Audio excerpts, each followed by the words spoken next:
For the second time in the last 3 weeks, the Biden administration has moved forward on plans to drill for oil in federally owned lands. This week, it auctioned off a massive stretch of the Gulf of Mexico, 73 million acres, roughly the size of Arizona.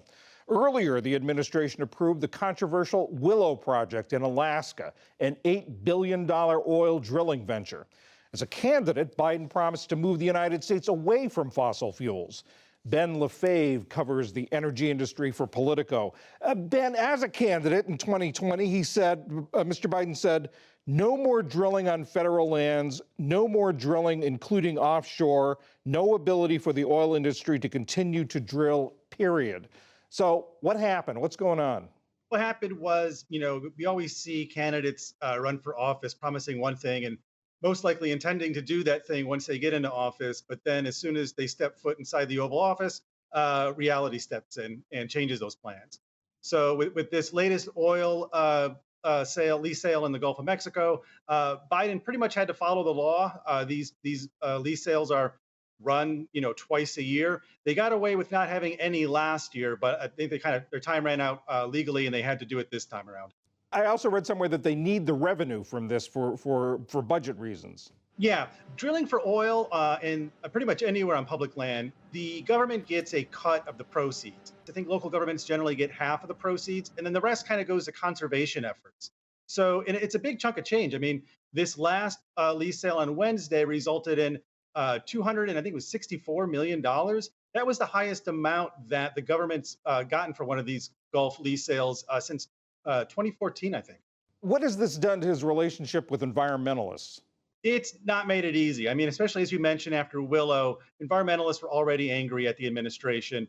This time around, the Biden administration didn't even put out really a press release with the results of this. I kind of think it shows how sensitive they are to being seen as kind of facilitating oil development. They had to do this to basically keep the legal promises to the oil industry. And I think as we've seen with this in Willow, when the administration tries to hew to the middle of the road, it ends up getting hit by a lot of political cars. What's the Biden administration's relationship like with the oil industry? It's gotten better. I mean, when they first came into office, they were pretty much at each other's throats. Over the past 2 years, especially with Russia's invasion of Ukraine, helping to kind of scramble trade flows and commodity markets. The industry and the administration have been talking more often. I don't think they're, maybe in love with each other by any means, but there seems to be at least a grudging respect and a kind of thawing of relationships.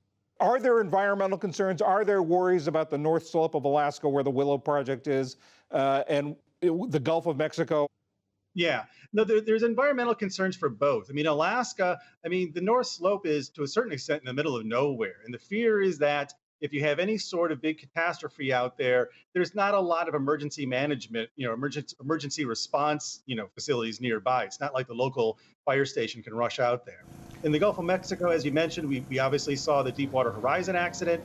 The Gulf of Mexico is a little bit closer to places that can get emergency response teams out there, but it's still, it's fairly far away. And if you have a big accident, that's a major ecosystem that's in danger. What has the administration done or doing to fulfill the promise of sort of weaning the United States off fossil fuels, or try to wean it off? It's interesting. After this latest announcement about the Gulf of Mexico lease sale, they also announced some major conservation efforts where they were going to allow nonprofits to basically lease federal land to kind of keep it in a natural state. But before this, remember last year we had the Inflation Reduction Act and the bipartisan infrastructure law, where those ceded a lot of money to clean energy, renewable energy innovations, and infrastructure. So the administration will say, well, look, we have to do some of this fossil fuel stuff basically to stay within the law and to make sure that, fuel prices don't rise, too high for the average family. But we're doing things that in the next 5 to 10 years, you are going to see a major rebalancing of U.S. energy supply. Ben Lefebvre from Politico, thank you very much. Thank you.